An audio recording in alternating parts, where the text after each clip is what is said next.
It's Rusty Diamond, motherfucker.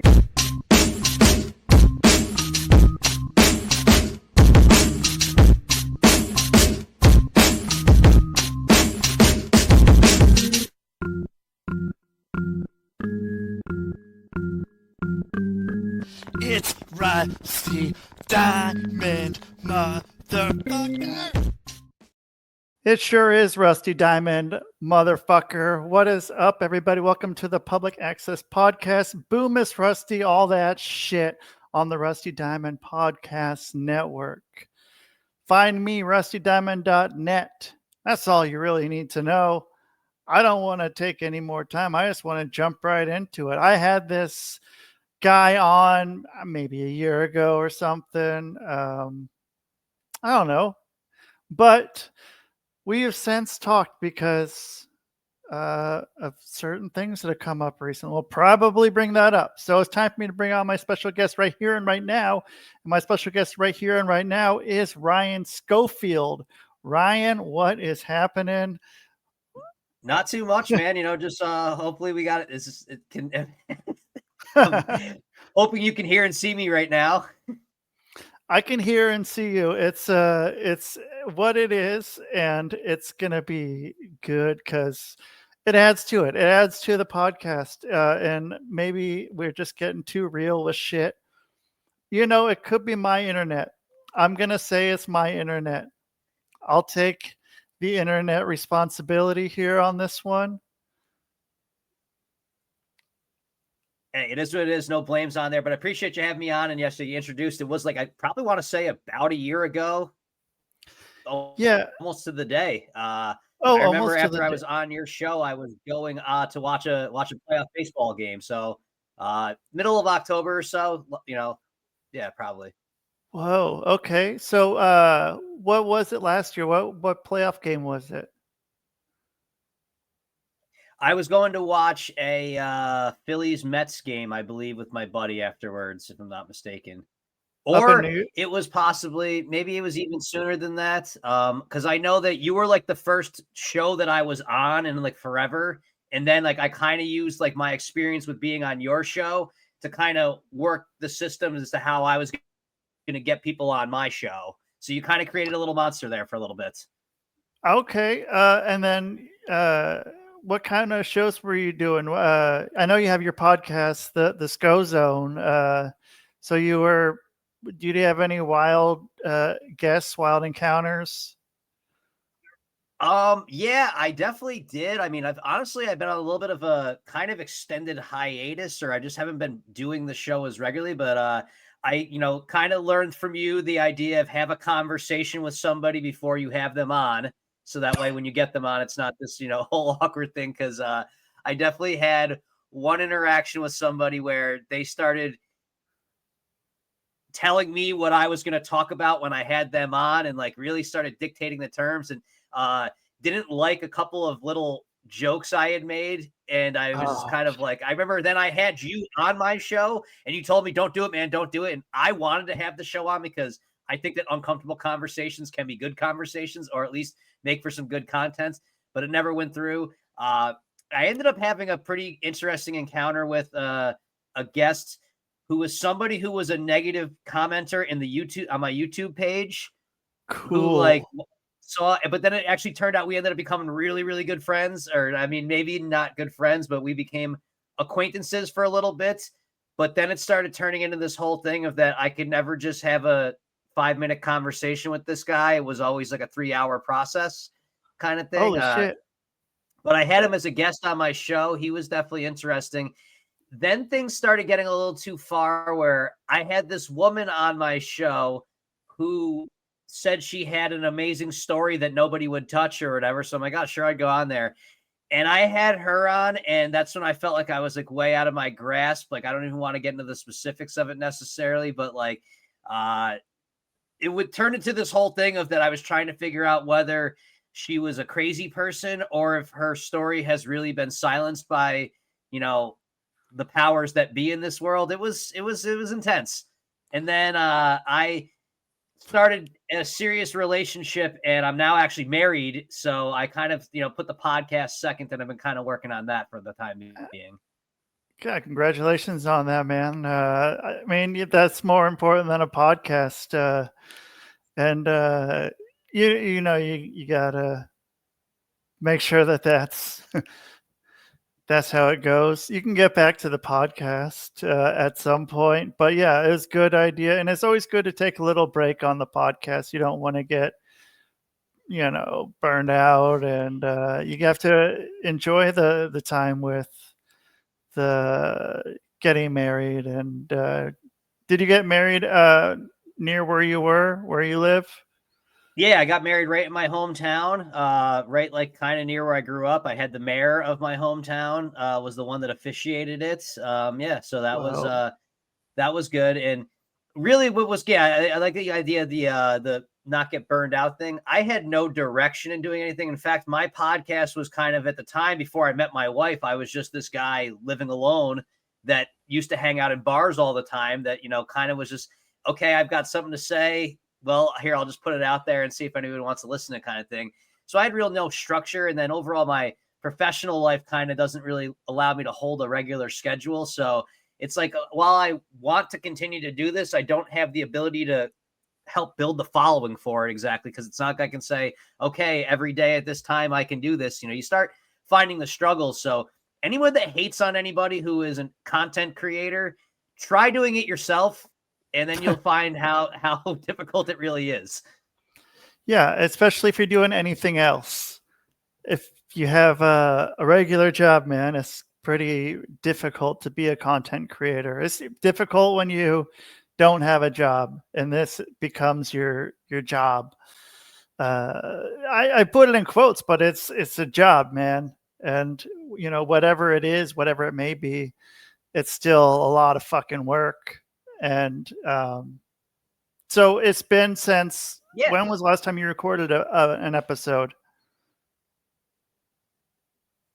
I recorded something like just kind of impromptu over the summer. That was probably it. I did an episode before I got married called Farewell to the Bachelor, where I kind of was just like encapsulating the past year of my life. Because again, my show just kind of took off where I was doing things. Since it was a lot of it was centered around me traveling around America to different ballparks, kind of thing, and just what happens along the way. And then getting guests on. I started having an interesting little segment I started calling the recovery room, the Scho-Zone recovery room, where I had a previous, addicts of some form on there, just because I find that those are people you can have the best conversations with. They're not full of shits. They can't be full of shit if they're still sober, Nobody's Right. more full of shit than somebody who's using anything. I kind of would look at, but somebody who is, put all that past them. They don't have any shame. They're not going to sugarcoat anything. They're going to get right into it. Had this one story of a guy who turned out shot up acid one time, which was kind of He all kinds shot of up acid? yeah. He shot up. He went to inject it thinking it was Ooh. heroin, which they went through the whole process on my show and how that happened. And it was his first time on a podcast. He was incredibly nervous, but his Cool. story was very interesting because it's like I'm always curious to how people ended up, how they ended up, and then ultimately what got them better in some regards. Did also have Right. a woman on my show who was a real treat actually. Who she also was like she was in like beauty pageants and whatnot, and like was like living this like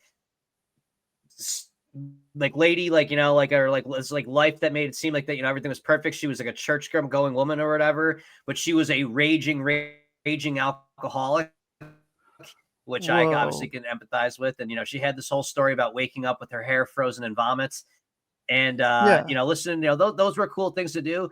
It's just that committing to all of it's got to be a little difficult. And I'm actually thinking about doing a rebrand at some points where I'm going to use the same channel but rebrand it, because one thing I have found is that when my show the Scho-Zone, when I go to type it into YouTube, it doesn't even pop up.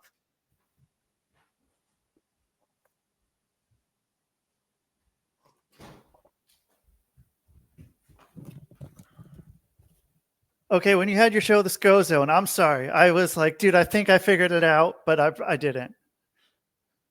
No, I mean, everything's been moving pretty good, or that whole thing just did anyways. But no, so I have the Scho-Zone, but it's one of those things about, if you're doing this for people to hear it, I mean, that was an old logo and an old show that I had a while back when there was no other podcast, so it wasn't hard to find.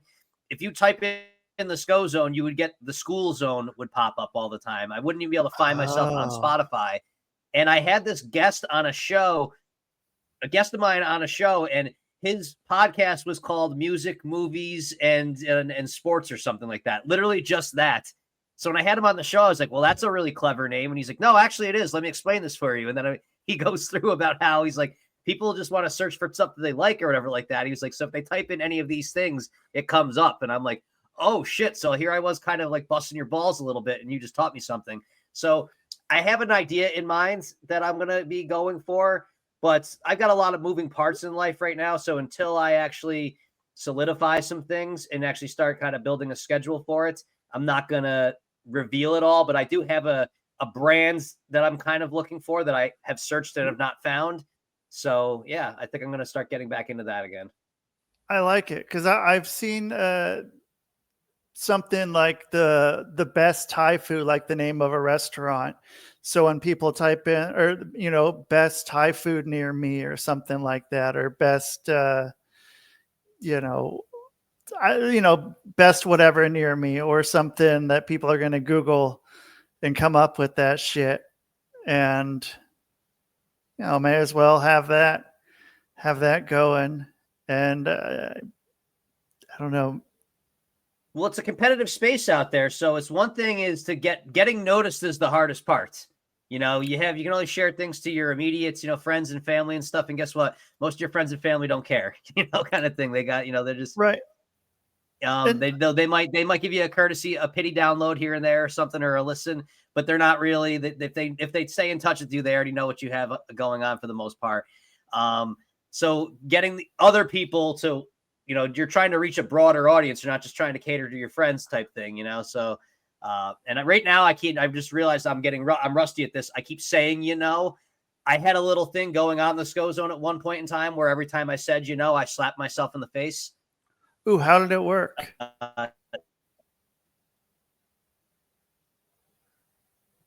It stopped me from doing it, or it got me to catch me from saying it, so it wouldn't have. There, see, like that's a good way to do it. For some episodes, it probably just looked like a crazy person. Well, I mean, that's what all podcasts are. I also had one of my. Oh, go on. No, that's all I was saying. I was just saying that that's what all podcasts are. It looks like a crazy person talking to someone, talking to the internet. The most crazy person moment I had, one of my favorite episodes I ever recorded, was one that I found out my mic was not plugged in. Oh, shit.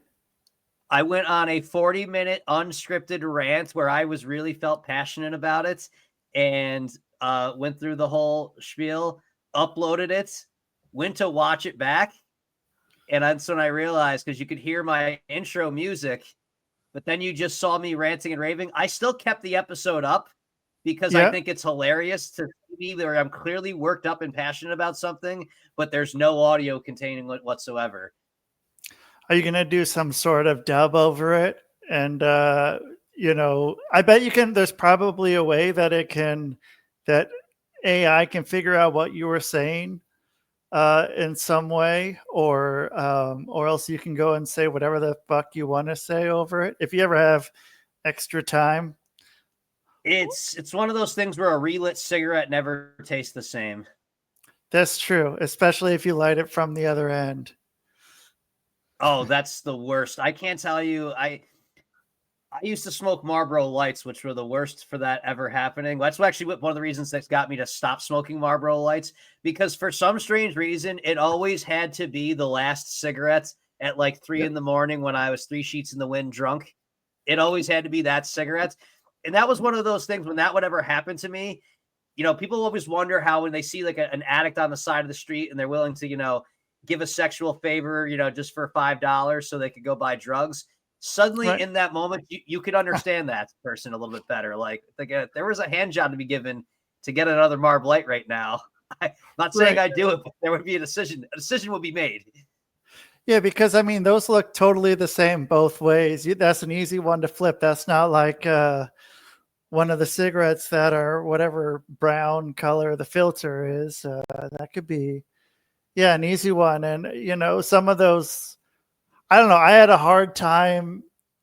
The addict in me was always would save at least one cigarette for the morning that would be able to, if not two, if I could do two, that would be a win for me. If I could do two, have one when I wake up, open my eyes and have a smoke, and then one to get to the store to buy a new pack.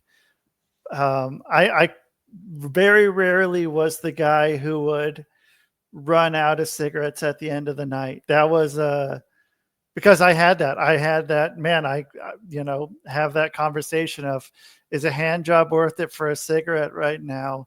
And you just don't really know, man. Yeah, it's hard to get that going. Well, because I mean, first off, that's the classic example of an addict. Is you're always plotting when you're gonna have it becomes a job of knowing that I will never not have these things, whatever your vice is.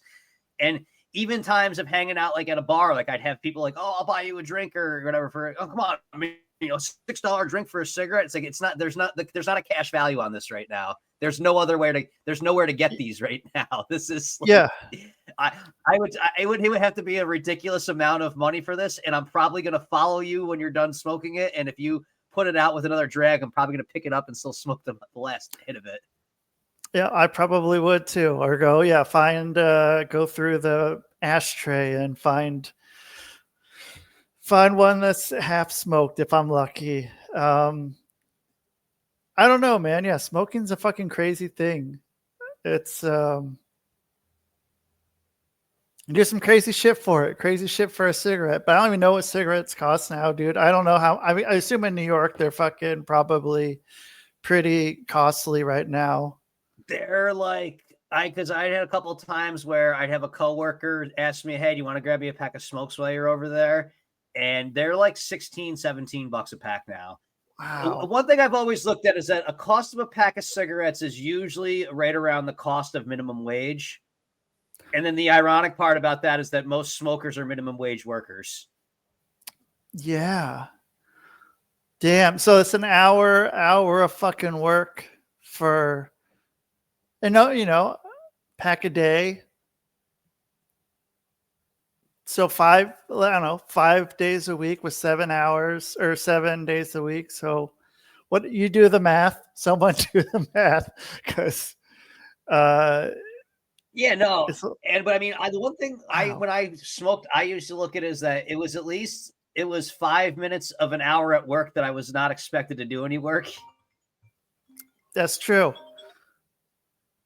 And you got to take those, man. You got to take those fucking breaks. And if you can get one every hour and it's not every 2 hours, then you go for it. Like getting a smoke every hour, and you can kind of push that to 6-7 minutes. And then, at 59, you can start, bundling up or whatever you're going to do to go smoke. And yeah, I mean, now what the fuck? I tried skateboarding for a little bit when I stopped smoking one time. Didn't go well, but it gave me something to do because I still want to go outside and I can just pretend like I'm doing something, like I'm smoking. But yeah, it's weird how like certain behaviors can be accepted more than others. Like if you just said, I just want to go outside and sing for 5 minutes, they'd be like, what are you doing? But if you go out for a cigarette, it's like, oh, this guy's got a problem. It's kind of something I noticed on nights when I'd hang out at the bar if I wasn't drinking. Somebody would be like, oh, you want to do a shot? I'd be like, no, but can you give me small order of French fries? And they look at me weird. And it's like, you were totally prepared to spend $5 on me to get a shot of whiskey, but the $5 isn't good for some French fries we can all enjoy. Man, that's a good point. Yeah. Yeah, because it's this. I think that's just as good as being able to have a shot because it's still having that camaraderie with someone else, and but then because everybody gets to share the fries, and then you're just not having the drink. That's that's some good thinking, man. I like that. I like that idea. Occasionally, I And have some of these thoughts. yeah, so are you not going to the bar now anymore then? Oh no, no, no! I don't. I haven't really since. I mean, that was part of what got me quitting was the way that COVID killed the whole mingling aspect of things. And now maybe every now and again, the wife she doesn't really drink, but she might want to. She'll have it. She likes a cocktail here and there. Like I don't think I've ever really seen her drunk necessarily. She Yeah. just occasionally likes the idea of going out and just being somewhere different. Maybe taking in some music or whatever kind of thing. But for the most part, I really just don't like being in that setting, or it's just kind of, you're just towing the line a little close here and there. I think what also kills me is that, people that quit drinking will say that they didn't do it for the taste. And I always have to wonder with myself if I get a non-alcoholic beer, I still drink those things like they're getting me drunk. Like I still have I'm like kind of like, it's a very, very, fine line to toe. So I, for the most part, just don't care as much. I mean, they got super expensive and most people don't know how to conduct themselves in a bar. Like it's really a different world. Like if you were going out in 2019 versus 2025, those are two different worlds. As far as getting hammered at a bar? Just the overall atmosphere and vibe of the places. Yeah. I mean, what kind of bar do you usually go to? I was more of a dive bar, sports bar type, but like I didn't necessarily like nice bars. We'll kind of go out, it wasn't.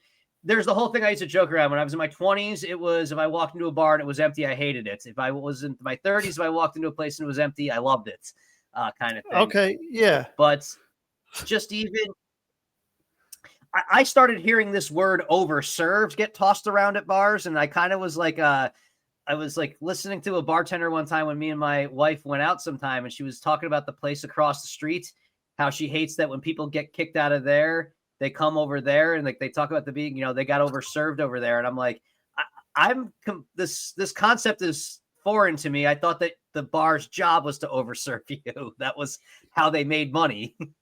Right.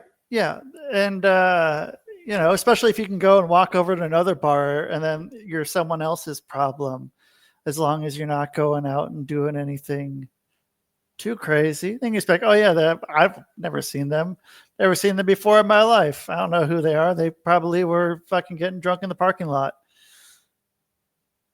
Yeah, no, that's the whole. I mean, now too is that bars have gotten so expensive because people don't drink like they used to. There's all kinds of data and reports out there. The younger generation, Gen Z, like I joke around that people like me ruined drinking for that generation. That and also everybody's a shut-in, and with most states having legalized cannabis now, why would I go out? I mean, two reasons got you to go out. One is that was your vice that was readily attainable, and that was how you met people. Now I can just sit at home eating gummies and swiping on a dating app. That's a good point. It's a lot more fun. I would rather be doing that too. I would rather be sitting around eating gummies, swiping on a dating app, and why go out when you don't need to? Why go out and then have to?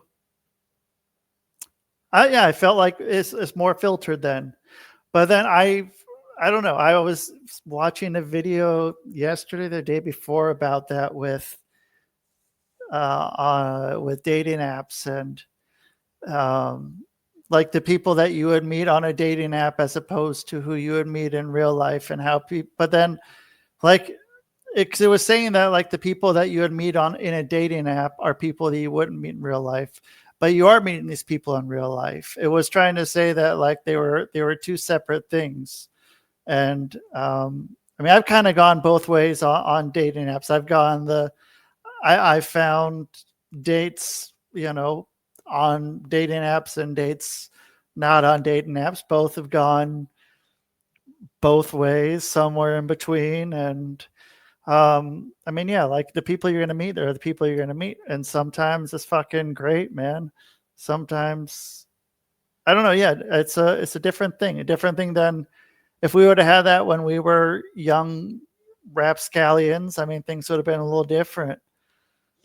It's so I mean, where it kind of changes that, when people, again, back to the 2019, 2025 thing, and again, I don't even know what it's really like out there anymore, but there was a mingling atmosphere that would happen a little bit more where you would casually, like, where I would usually meet girls was playing darts, because it's okay, who's got next? Okay, well, now we're, kind of interacting. People are out about having fun. Also, things too is that, I mean, again, the changing of just society in this way is that things that you used to say in a bar never triggered the reactions that they get now from, certain things. Like, there are certain jokes that I used to make or certain things I would talk about that would never, I mean, I never thought about what I said. Now it's Sure. kind of okay, I can definitely tell. I'm always pretty good about what I can say to piss somebody off. And I'm just looking around and I'm just seeing okay, I know these are things I can't say right now, like even whether I'm joking or not. But Right.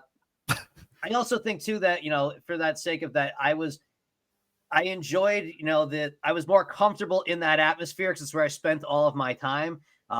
Ironically, I met my wife on a dating app, and it was actually with not even the intentions of actually dating. It was just happenstance. Just you were just like wanted to talk about grapefruits and No, so what actually happened is I started, I had my fun summer last year where I was visiting all the different ballparks. I was doing the podcast thing. And then it was realizing that, it was winter in the Northeast coming up, and that was all coming to an end. And those apps are just such a horrible dead end. And like, started realizing that, well, anyways, I was using Facebook dating because that's the only one you never tries to get you to pay for anything.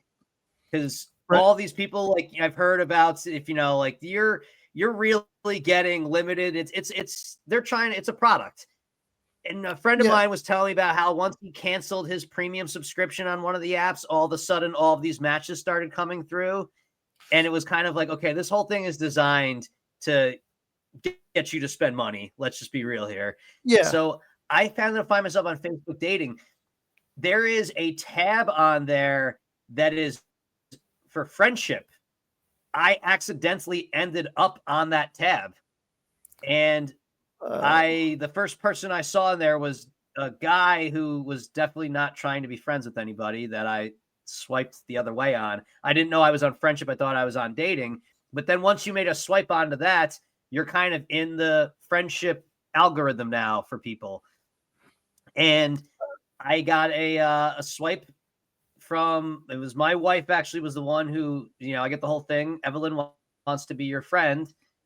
And I looked, and to be honest, I was mostly looking at that, I saw it being a college student, and I saw a short-haired woman of color.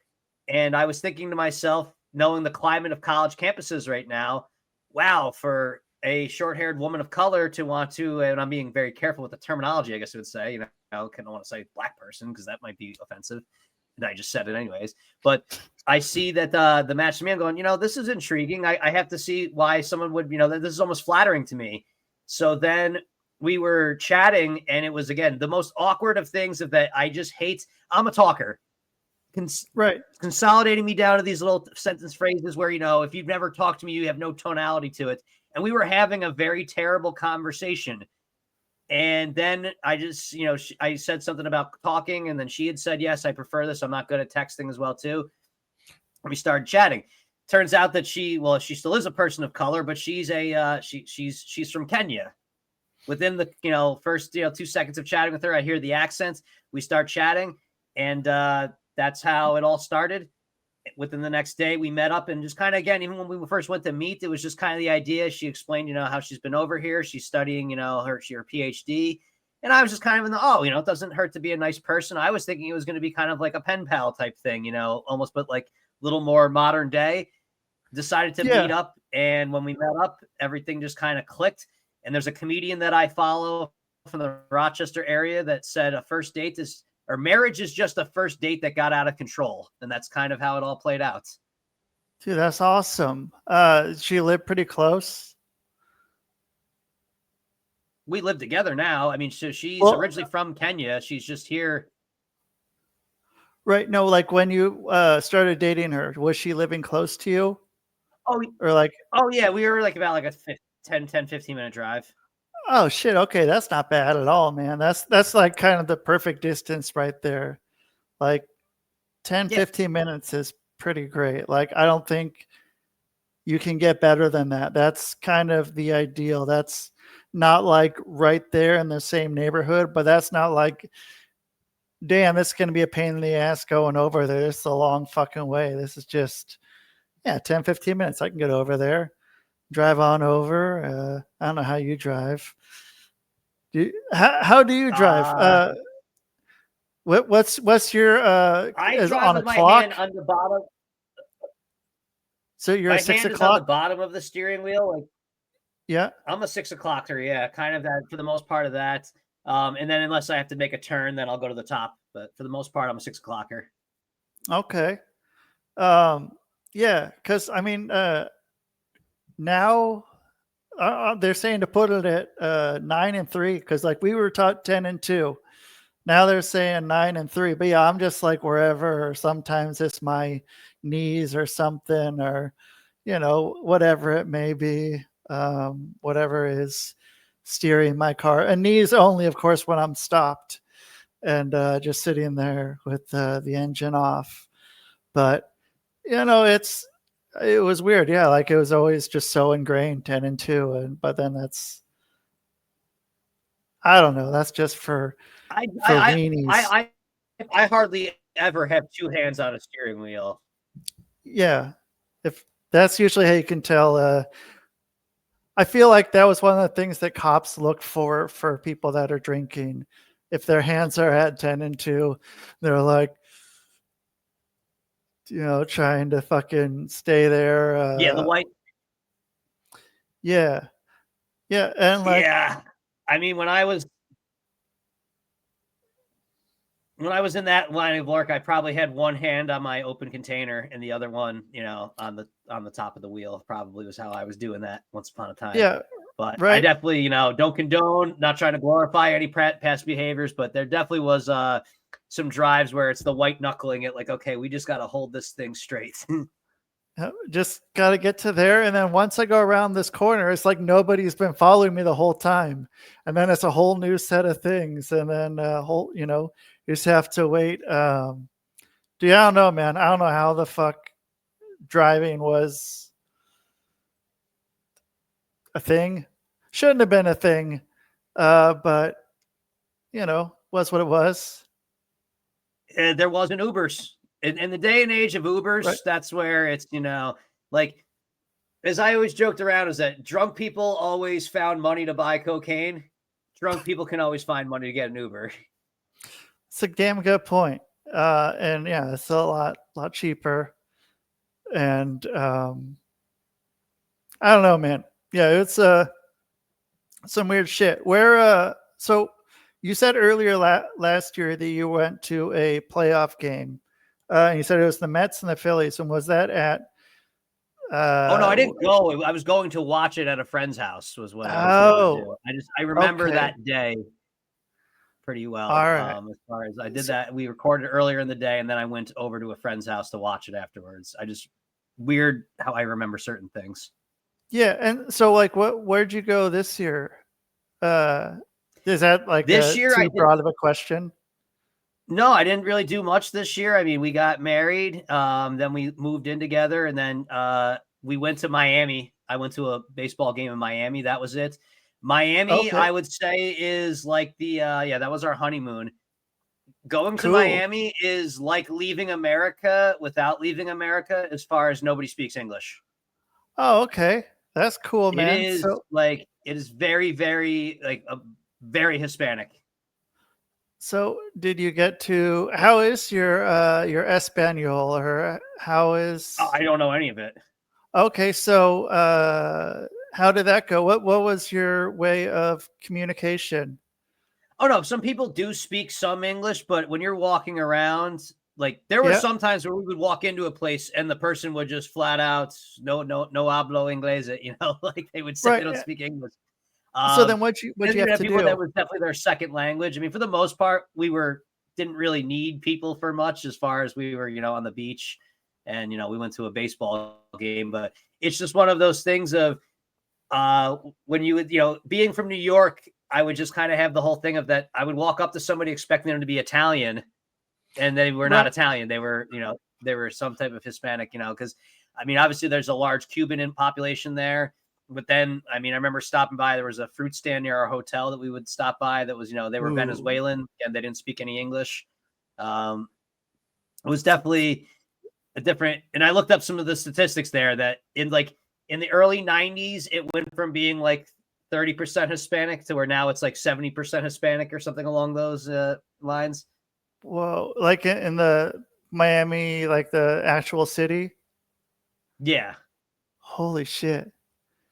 Yeah, that's I mean, yeah, that's more than the majority. That you were the minority there, 100%. straight up.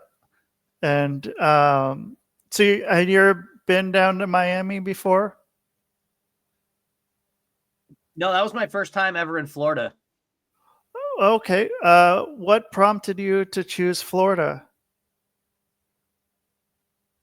Combination of things. One, it was the idea that in the summertime there, it's a lot more affordable. Just to be frank on that one, because nobody wants to be in the Florida heat, which I could totally attest. Sure. And Miami was the city that my wife had wanted to see, or because that's obviously kind of a glamorized city, in some Yeah. cases. And I mean, I would say it's visually a very, very remarkable city for sure. Like, we did a boat ride at nighttime the one time, and it's just like, it's a Whoa. fascinating looking city. It's just was one that I don't think I could ever live in. That's for sure. Because it's too wild. Because you don't like No, not the their team. wildness of it. I would say the heat is one. I mean, obviously I was there in the summertime, but the heat of the summer was one thing. It was super expensive. Super expensive. Like whenever I'm in a major city, I'm like, what do the regular people do? Like I'm here on vacation, so like I've budgeted accordingly for certain things. But what does a Yeah. regular person do? Yeah. And what does a regular person do in Miami? It's a good question. Did you? Was your flight down there direct? Yeah, we fly there. We actually flew to Fort Lauderdale, which is only like 20 miles away or so. Okay. I didn't know. Okay. And that's so from me here, that was another thing too. The airfare was very, very reasonable, I would say. I'm pretty good at finding ways to travel on a on a budget, we'll just say. Were you on a budget airline? No, I was on JetBlue. Oh, dude, I love JetBlue, man. Dude, yeah, They in my airline power rankings, I think I have them third. Okay, what's number 1 and 2 for you? Delta is number 1 by far. Yeah, I have I'd American agree. just behind it. Yeah, There's and then realistically down on the bottom is United. United is as far down the totem poles. I mean, I'll never go for a true discount airline, but United is the closest thing to that's like my least favorite airline. dude, I've done pretty well with the Spirit and the Frontier. Those have been pretty decent, surprisingly. But yeah, United's always been a thing. I think I still have fucking credits for United for bitching at them for being a pain in the ass. And dude, so like, well, this probably was like 2008, 2009. I applied to be a flight attendant for United, and man, that was not good. They flew me out from fucking Portland to Chicago though, like first class both ways. And but man, the people that got selected, it was just like a big fucking I don't know, like casting call. There's probably like 100 people, and then like the next day they cut it down like to like maybe 20 or 30 or something, and like all the people that were getting picked were the everybody was very nice and happy and all that fun stuff. I wasn't. So I don't know what. And like, plus I was like at the very tip top of how tall you could be for that stuff. But yeah, like the people that were getting it was like, okay, yeah, I know exactly why these people are moving forward. But yeah, I don't know. Like, yeah, Chicago still hasn't wowed me very much. I still don't. I don't know. I'm still like Chicago. I've been there a few times and hasn't wowed me. I don't know why I've been 3-4 times. I think I've been 3 times, and each time I I've didn't been mind like, Chicago. yeah. What? Yeah, I mean, I will say that I didn't mind Chicago. I can understand its reputation. It's one of those, like most cities, during the daylight, it's nice. Nighttime, stay inside. Yeah, but it wasn't even that. Like, I don't know what it was. Like, I just, I don't know, man. Like, it was just, yeah, I don't know. Some cities like I can go to, but yeah, I don't know. Fucking, it wasn't the right time, I guess, when I went.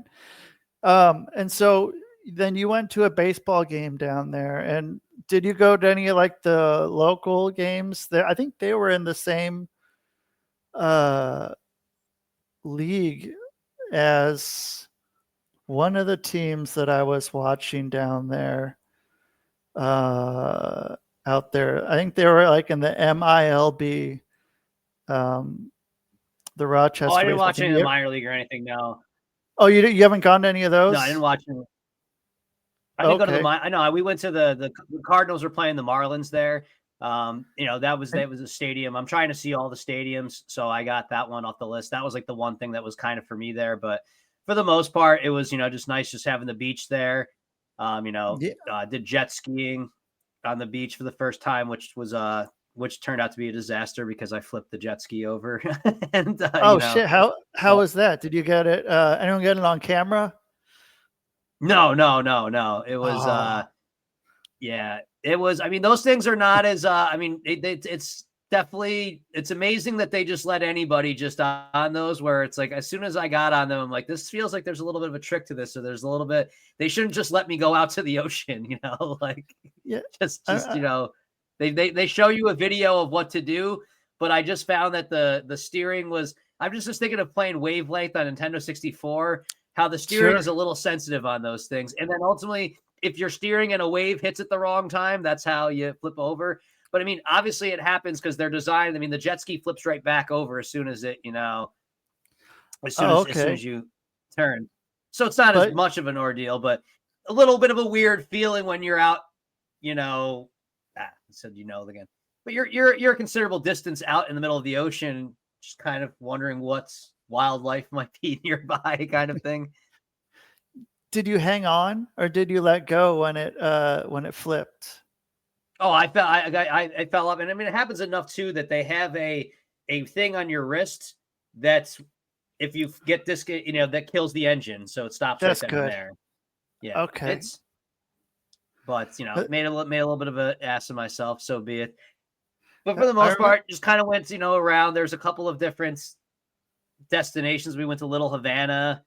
There's a neighborhood, Wynwood, which it's weird how it said it was something to go visit, and one of the reasons to go visit it is because of the street arts. Now, I usually look at street art as being kind of gang related type things, Yep. and when I was there, I kind of was like, I don't think I'm in a nice place necessarily, but I definitely there is some cool street art, I guess. What was it? Gang related? Possibly. See, the nice thing is that I was there during the daytime. I'm sure at Okay. nighttime that wouldn't be a spot I'd really necessarily want to be at. went to Little Havana, where again I was in one like bar restaurant type place where I was like, if you just showed somebody a video of this place, they would not think this was the United States. It was very authentic, Well, I would say. cool. All right. Yeah. As far as there was music playing, people dancing, salsa style, I would say. The reason that we left was honestly because we had no communication with the bartender whatsoever to try to order, something. So it was just kind of this is too loud and I'm too white. I need to get out of here. Yeah, that's fair. That's probably a good time to head on your way. And okay. And then yeah, dude. So okay, so you went down to Florida, Florida, and did the Florida, and then so you're back in New York, and what's and you're on a quest for your next podcast.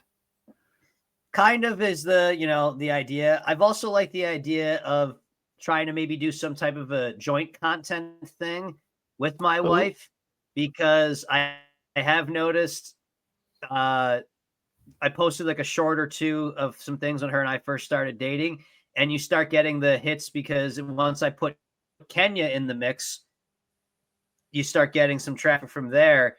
So there's an idea, I've kind of made the idea of joking my African-American family being the name of a channel, because technically I have an African-American family now. So there's, some interesting cultural differences for sure. And just kind of going through those and mulling through that whole process together. So is she a content creator as well? Or would you be bringing her into the content creator world? That's what I would be kind of doing. She is somebody who, she's got a lot of, friends from over the years on like social media, but she's somebody who will, she'll do videos without saying anything. She'll just kind of change her facial expression. Like she's very photogenic in those regards. But as far as the talking thing, I'm a bit of more of an open book than she is. So there would kind of be the, figuring out what's, it seems like because she's also a lot more of an organized professional type, there would be like actual production going into it. And that's kind of kills the essence of what I do. Whenever I record something, I just usually have a couple bullet points. Like you and I, it's not like you and I really we maybe had one thing we planned on talking about, but I just like kind of organically flowing with things. Organized chaos, not going to be completely fly off the handle, but have an idea where we want to start, but no idea where we're going to finish is kind of how I like to approach creating stuff or even recording. Well, we didn't get to talk about Happy Gilmore too, since we kind of got to get onto that. And because I don't know, like I don't know what people were saying about it. The people that I saw seemed to like it, and but then I can go over and talk to Ryan Schofield, and I'm like, dude, I know what Ryan Schofield's gonna say, man. I know what he's gonna say about this movie. And did you watch it? Dude, I watched it. Yeah, it was fucking bullshit. It was just not good, and they went the wrong way. And going into it, when I saw that they were making it, like realistically, you got about 2 or 3 years post sequel before it just becomes that this is never going to go well. I think that we have enough, the only exception to this, and not even just comedy, is with Terminator. And I believe that was a lot to do with, James Cameron wanted to make sure he could get the technology a lot better. Because if you watch the first Terminator versus the second Terminator, it's a world of difference as far as the special effects. And Terminator 2, I actually could say, is probably one of the few sequels you can at least have the conversation that was better than the original. With Gilmore, when it was 20 years after the fact or whatever it was, you just kind of like, oh, this is going to be, and just seeing the, the evolution of Adam Sandler movies, how they've gone. That guy that made Happy Gilmore doesn't exist anymore. So I went in with this with some pretty low expectations and still walked away disappointed. Dude, yeah. And how many fucking people Like, so they did a big casting call for extras. I forgot where it was. I think it was someplace in New Jersey, man. And holy shit, there were so many people for that. And then like I tried to get on it, but I wasn't going to go to a fucking casting call in New Jersey to get on. I'm like, oh, that'd be cool to be on it. But then it would be like, I heard a lot of people, saying it was, and there were whatever outside of the golf course all day with, thousands of other people watching something that's probably, sort of funny, but probably had pretty good setup there for whoever. But dude, like, yeah, being on with that many, like, there wasn't a lot of scenes where there were only a few extras with it. Like, a lot of those, there were fucking hundreds of fucking people. And I don't know, man. Yeah, like, there just wasn't anything. I don't know. I still, maybe one day they'll do an origin story, because like I would like to see that. I would like to see Happy Gilmore playing hockey, and however they do that. If they bring Adam Sandler, they already did the origin like, story in the beginning of the first movie. Like, it really, but like a whole fucking thing about him playing hockey, like. But then I with how they did Happy Gilmore too, like, how do you do it? I mean, I guess you could, that spin off. I mean, it would maybe have anything. So there's the idea. I mean, once upon a time, somebody would see the first Happy Gilmore and they would say, oh, I've got an idea for a movie that this was inspired by this, and they would make their own movie, not have to name it something number 2 or whatever. I mean, now I get with this one, there was an actual idea for a sequel, but somebody could maybe just make a movie about a hard-nosed, wild young hockey player. I think they've already made those, actually. I think those are the Mighty Ducks movies. It's just kind of this idea that, Goon, it's all there. Or what starts happening is that so many times what ends up happening is that, is this a movie or is this an SNL skit? That's kind of when you start towing that line of that, I'm like, because how do I fill in all this time? It's kind of like, okay, so you did stand up, I did stand up. Somebody will talk about how they have like 3 things to talk about, and then suddenly they want to become a stand-up comedian, and then you want to tell them, okay, cool, you got like 45 seconds covered. What are you going to do with the next 10 minutes? Right. Good luck. Good. Just let that go. Tell me how I feel. Tell me your jokes. Oh, you already are. And then another thing that's kind of happens is that whenever cameos, well, first off, when cameos are kind of advertised, that's always awful. But this happens where, and I think back to a show that you really, really enjoyed for quite a few seasons, and then it jumped the shark, which was Entourage. And Entourage was cool because Entourage would pick people for cameos. Then at a certain point, the show became so popular, people then started telling them, hey, I want to be a cameo on here. You know what I mean? Yeah. That's why Curb Your Enthusiasm always stayed good, because Curb Your Enthusiasm was still selecting who they had on. It wasn't the, hey, you gotta put me on there. I feel like, if anything, if you tell Larry David you want to be on his show, he's gonna write you a really bad part. Yeah, sort of like what South Park did too, and like with George Clooney. George Clooney won it. And this is nothing that I don't even. Okay. Oh, yeah, so they made the dog or something? Yeah. Who knows? Was that what it was? They made like, the voice of something along those lines. Yeah, like when you tell somebody I want to do this, no. That's supposed to be they come out to you, not the other way around. It's kind of like when I was getting married, when people were asking me if I was going to invite them to my wedding. It's like, that's not really how this goes. Like, if you were invited to the wedding, I already would have sent the invitation. Yeah, that's a good point. Like, what the fuck? What's the point of? Yeah, like, why? Okay, do you want me to invite you? Do you want me to invite you because you're asking me? Like, now do you want it? Now do you really want me to invite you? Like, I wasn't going to. Now you want to make it a thing? You want to be like, oh yeah, well, I guess you can come. But I don't want you to come, so no. Just, you're not coming. But with Gilmore, though, the Gilmore 2, again, it's just maybe we were spoiled, because, again, I'm not even saying necessarily the stuff that came out when I was a kid Like, my 90s stuff generation is always the best. I mean, obviously some of it's near and dear to me.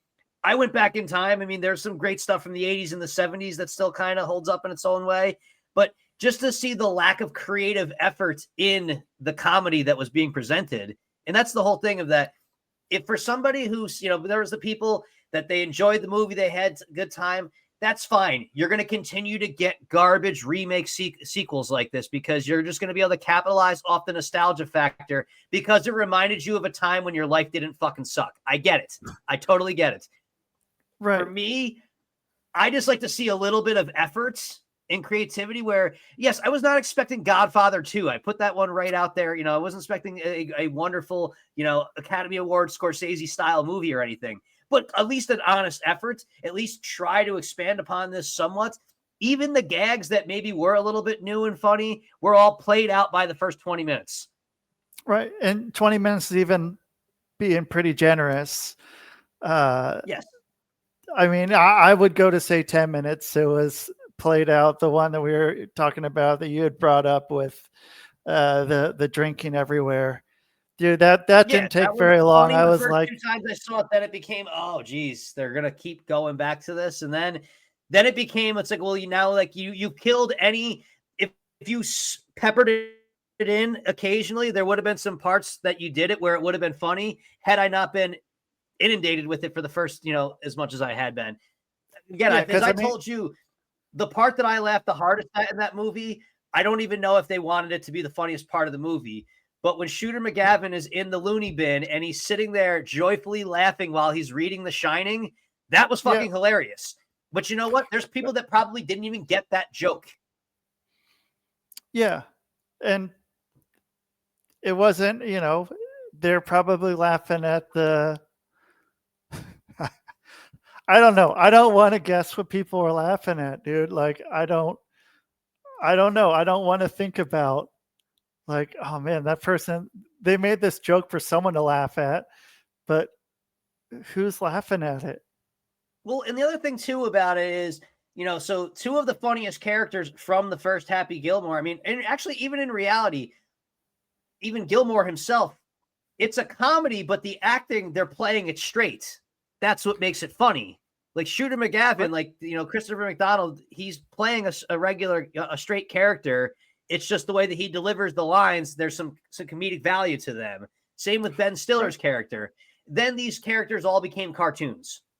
Yep. It would be like Leslie Nielsen, like when Leslie Nielsen isn't playing, or even going with fucking, I don't know. Yeah, I mean, like Leslie Nielsen not playing the straight guy, because it's the people I think who are the very well classically trained actors that go and they play the straight guy in a comedy. Even like with the new Naked Gun movie. I don't know if you saw that. It was like, I didn't. Okay, I don't like. I thought it was pretty decent. Like, I don't know. Liam Like, Neeson, yeah, like it was. kind of, again, the idea, the same thing with the Leslie Nielsen, is that I'm gonna say some hilarious things, but deliver it with a straight delivery. Was that how it went? Yeah, and like I think that's so much more funny than trying to make it a cartoon. Like Ben Stiller in Ben Stiller and Christopher McDonald both fucking played those two just so perfect, like in the first one, and both of them don't get enough credit for what they do. Going back to Dirty Work or something, which of course it's going to go back to Dirty Work with.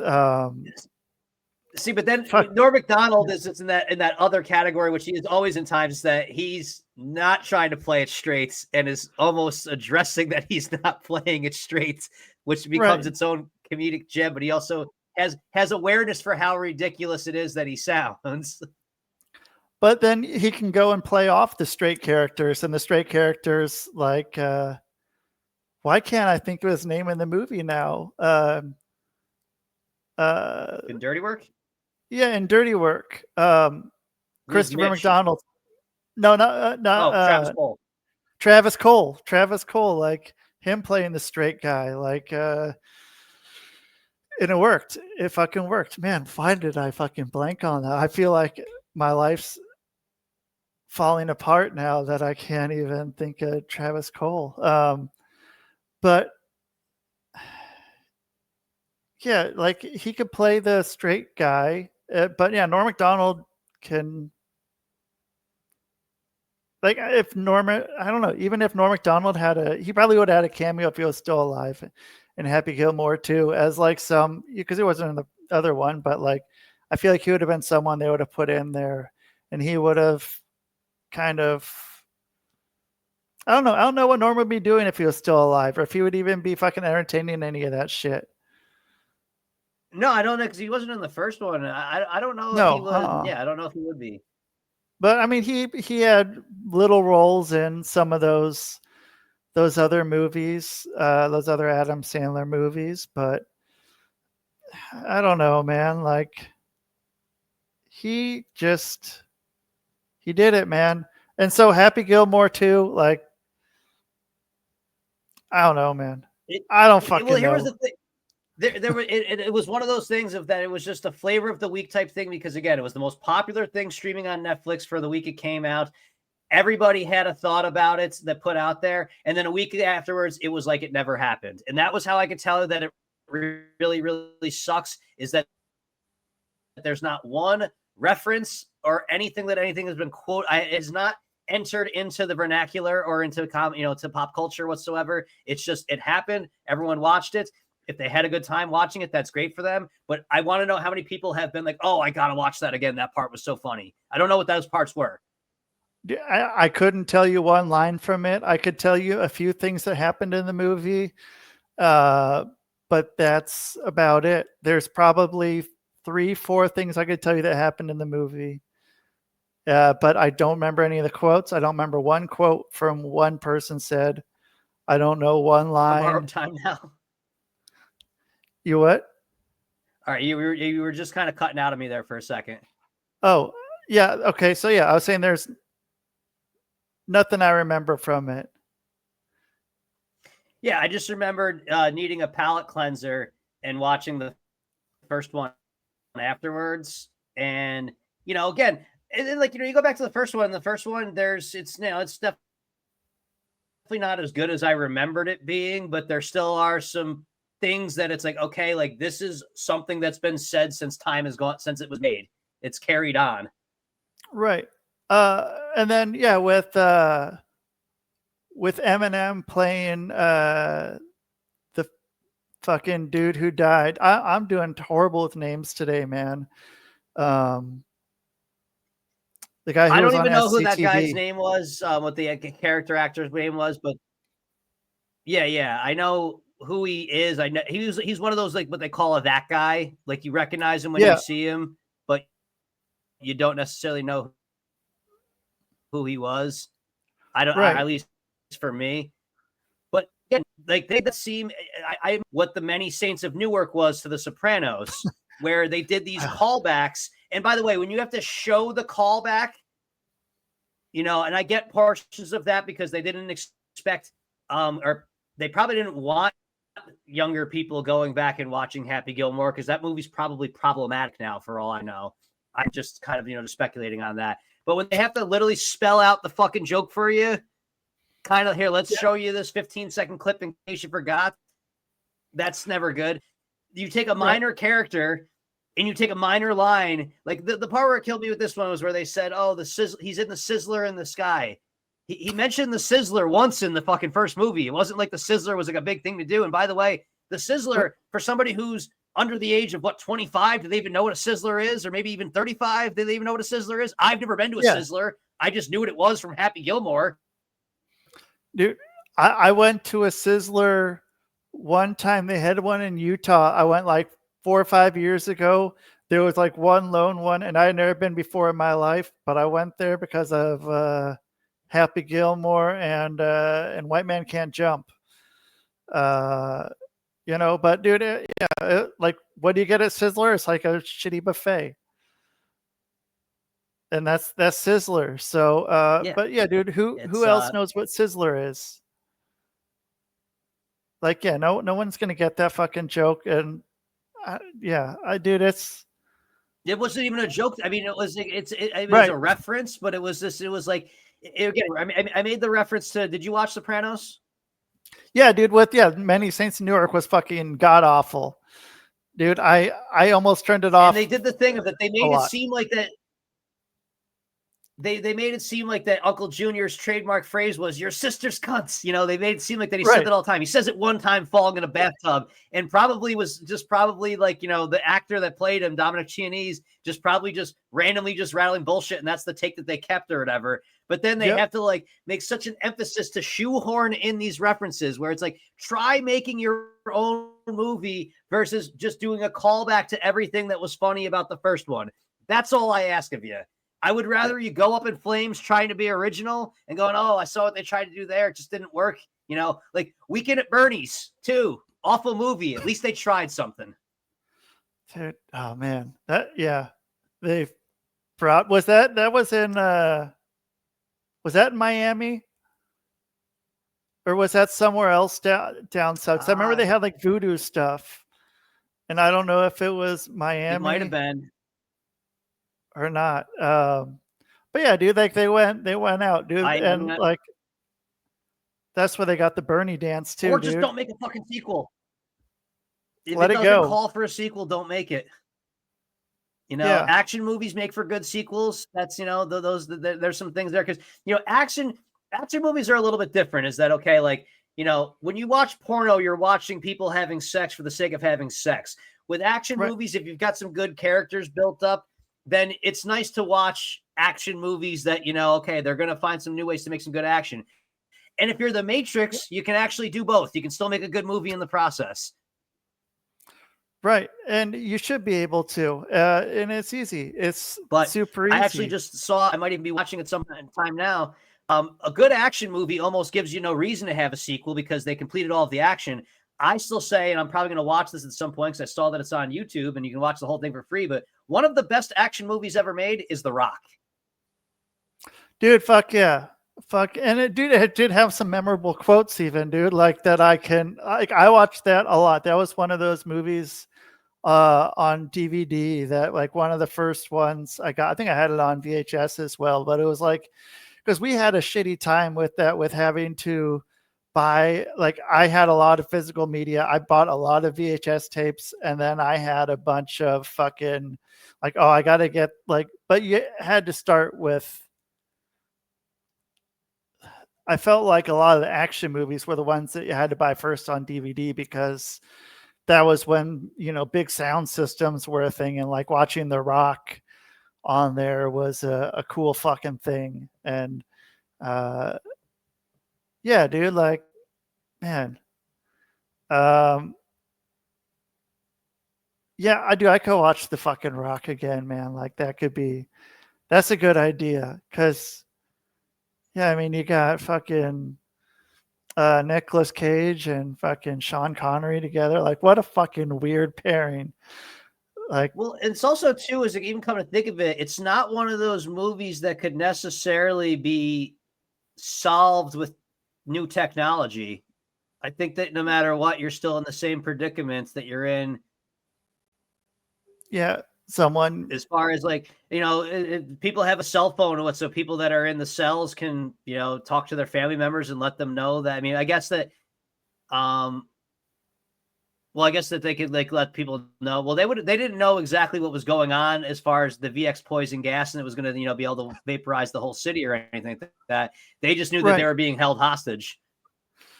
That's really the only thing that would change with that. But I'm pretty sure that the mercenaries would have had no problem getting cell phones from people. So right, man. Now I need to go back and watch that, dude. It's like, I might have to do that. That might be my this afternoon. Let's bring this on home, because like it's gonna have to be time to watch The Rock now. Fuck, dude. Now you got me wanting to watch that. You're gonna have to go back to eating a gummy and watch The Rock. Well, I got to leave you on probably one of the best quotes of it. Your best. Losers always whine about their best. Winners go home and fuck the prom queen. Yeah, fucking perfect, dude. Man, yeah. Oh, she was the prom queen. Oh, Carla that's was my the prom shit. queen. Wait, Yeah. you knew her name? What was it? Carla. Carla. Damn, that's good, man. I'm impressed. I have this really, really weird memory for like things that do not help me financially at all in life. Dude, you wait until I have my game show of random fucking facts from the 1990s or some shit, dude, and I'll have you on the show, and then it'll come in handy, and then you'll be. It's the most like there's like the real trivia, and then there's like the most obscure trivia, like things that nobody would ever even think to remember. Or Right. I'm somebody that if I hear like 2 notes of a song, I'll be like, oh, that's that song. Like I got one of those brains. Dude, yeah, man, maybe we need to get some sort of show, man, with some sort of game show where we do this. 2 hosts, man, and we like go for obscure as fuck. We'll figure it out. We'll get there. But in the meantime, how the fuck do people find you on the streets at gunpoint in a dark alley? Well, they can find me on I mostly just do things through Twitter now because that's like my little safety zone now that I'm a married man, and the Facebook thing is just kind of there, and Instagram as well too is kind of meant for the family. So you can stay away from that. Just Scho525 SCHO525 on Twitter or X, whatever they call it. I don't know. It's Twitter to me, but it's X on the symbol. And then the Scho-Zone, which is available on all the podcast streaming platforms, Spotify and iTunes or Apple podcast. And then also on YouTube, which again, it's still going to have that same domain or feed, but we're going to be changing the name of it pretty soon. I know what the name of it is, but I don't want to put it out there because it's, then if it gets taken, it'd be a good problem if somebody listened and actually decided, oh, that's a good idea. Let me do this, that I could, cite this and see if they watched it. But I'm going to be going with a new name and a new format pretty soon. But I will keep everybody posted on those outlets if they want to know. Yeah, man. Fuck and there's a Scho-Zone YouTube, Facebook page too, but I don't really do anything on there. Who does, man? I don't know who does. It's too much. It's too tough. It's you got to pay money to fucking stand out. It's like paying for friends. Right. Do you ever go on Reddit or Discord? Are you ever on any of those? I read responses on Reddit, Discord. Most of the things that direct me towards Discord are topics I don't want anything to do with a large group. That's a good point. I've never been on there, but it seems like it's mostly a bunch of people that claim to be winning gamblers or people who play video games. And I'm not really, so. Yeah, that's okay. Yeah, man. There's some people out there, but I don't know. Who knows how to do any of this shit? Right. Maybe we'll figure it out. So, all right. Appreciate you having me on, Rusty. It's always a pleasure. Absolutely, buddy. Yeah, I'll talk to you later on. Sounds good. All right. Ryan Schofield, yo. Hopefully the video and audio ain't too bad. It'll be fun. It'll be cool. Find me, rustydiamond.net, hypnosisisgreat.com, popuphealing.net, worldclasscustoms.com. You can get my book, Hypnosis is Great, or Erotic Hypnosis is Great. If you want to get wild, that's how you get wild. And that is the show, man. Boom!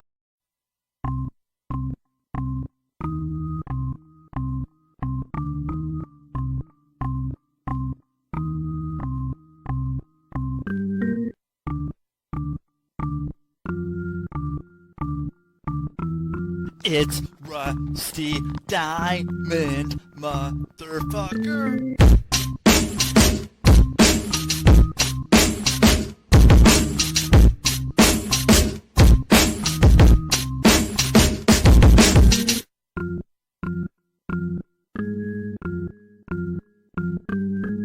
It's Rusty Diamond, motherfucker.